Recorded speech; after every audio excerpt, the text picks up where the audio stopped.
this video we are going to conduct the experiment based on the separation of hysteresis and eddy current losses. So in this experiment we have already looked on to what are the connections we have to do. Now that has been covered in the previous session. Now we will do the conduction part. So let's move on with the procedure. So with the procedure we have to continue. So here we have to ensure that we are going to use our two rheostats. One is across the field side. The another one will be for the armature side. Both of them should be in the cutout position.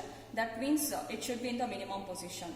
So first we have to switch on the supply, and the motor is being started by using a DC starter.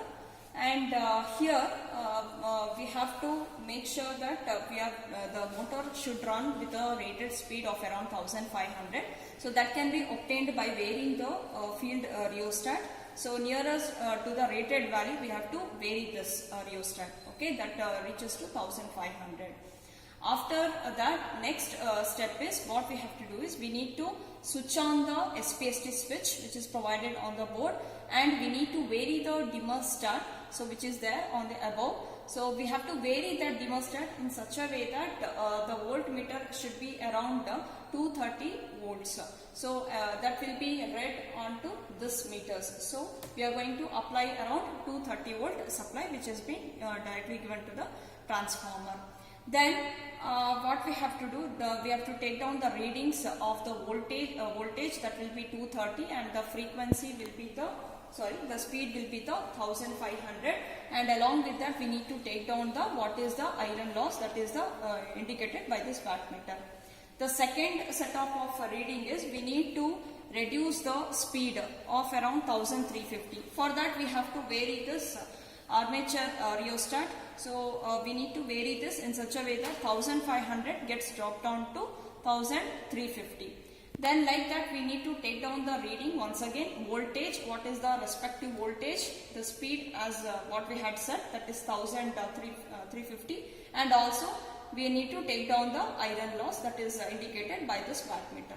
Similarly, these steps will be carried out by varying the next frequency by this rheostat itself. Okay, this is how we have to conduct the experiment. Then coming back to the original position, again we have to bring back this rheostat to the normal position. Then we need to reduce the dimmer stat to the 0, and we have to off the SPST switch. Then again we need to reduce this field rheostat, bring back to the cutout position itself, and switch off the supply. Now let us see when we are going to switching on how we are going to get the readings.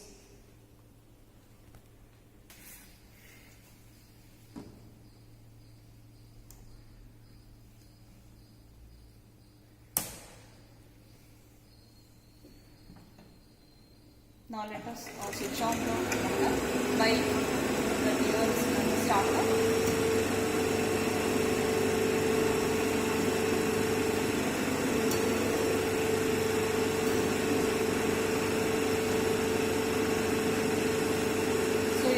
That here the speed is around 1470. So we need to vary the field rheostat in such a way that the speed is going to obtain the rated speed of 1500. So we have varied the field rheostat to get the 1500. After getting this rated speed, okay, now we have to switch on the SPST. And we need to vary this dimmer stat such that the voltage will reach us to around 230 volts.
500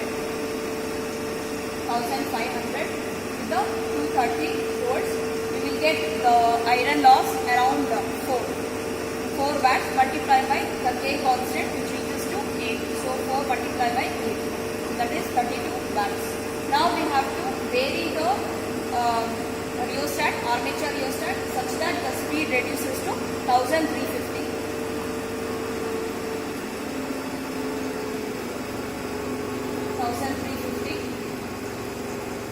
So we will get the voltage around 210 volts.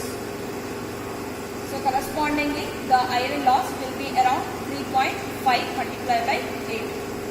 Similarly, again we have to vary the frequency to around 1200. So corresponding voltage will be around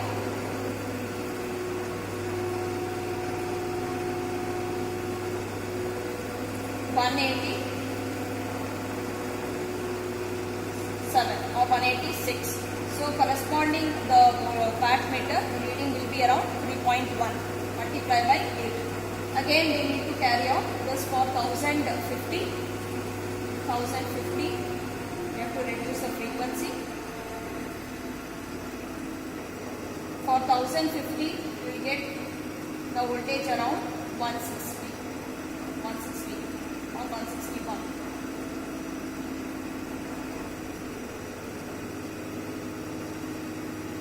So the corresponding wattmeter reading will be around 2.6. So this is how we have to take down the 4 readings. Now we have to bring back to this original position. So vary the rheostat, armature rheostat itself. Make the armature rheostat, bring back to the cutout position.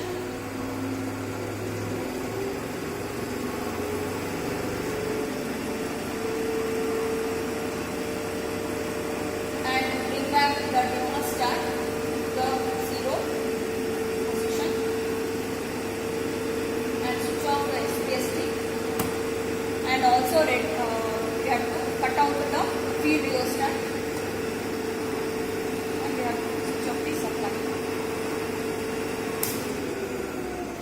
After this, we have to do the calculations part.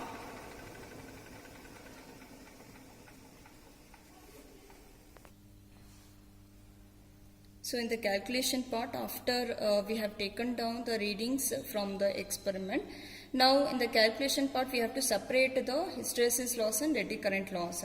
So there is a formula that hysteresis loss value will be equal to A times, A means it is a constant, A multiplied with the frequency. So our aim is we have to find out this A.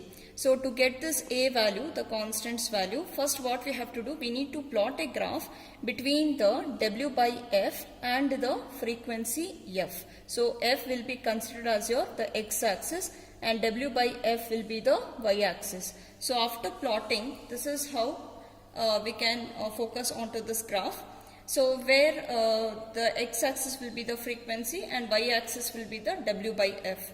So when we plot that, we will get this points. Okay, so we have to meet all these points. So it will become one slope. So here we have to find out where actually these points are going to intersect.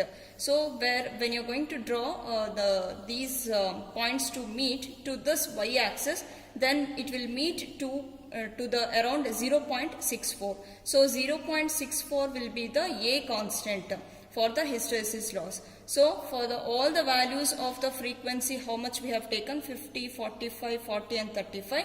For all these values we need to multiply with the 0.64, which will be obtained from the graph. So this is how we will calculate. For example, you can see WH will be equal to 0.64 multiplied by 50, which is around 32 watts. So this will be the hysteresis loss for the first reading. Like that we have to repeat for all the different readings. Now coming to the next loss, that is eddy current loss. In the eddy current loss, it is WE is given by B times of F square.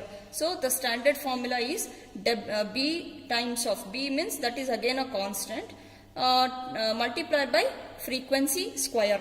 Okay, so therefore here our aim is again we need to find out this B constant from the graph. How? So this is what you can see in the graph. We need to get the slope value. So the slope value will be nothing but it is a ratio of the y-axis, that is a delta, the change in the Wi divided by Wf. So how much is this? We have to calculate delta Wi by Wf divided by the frequency. So that will be the slope value. So it results with around 2.66 into 10 power of minus 3. Okay, so that value we have to take it down. 2.66 into 20 power of minus 3 will be constant for all the thing, which need to be multiplied with the square times of the frequency. For example, in this first case we will get the answer as 6.665.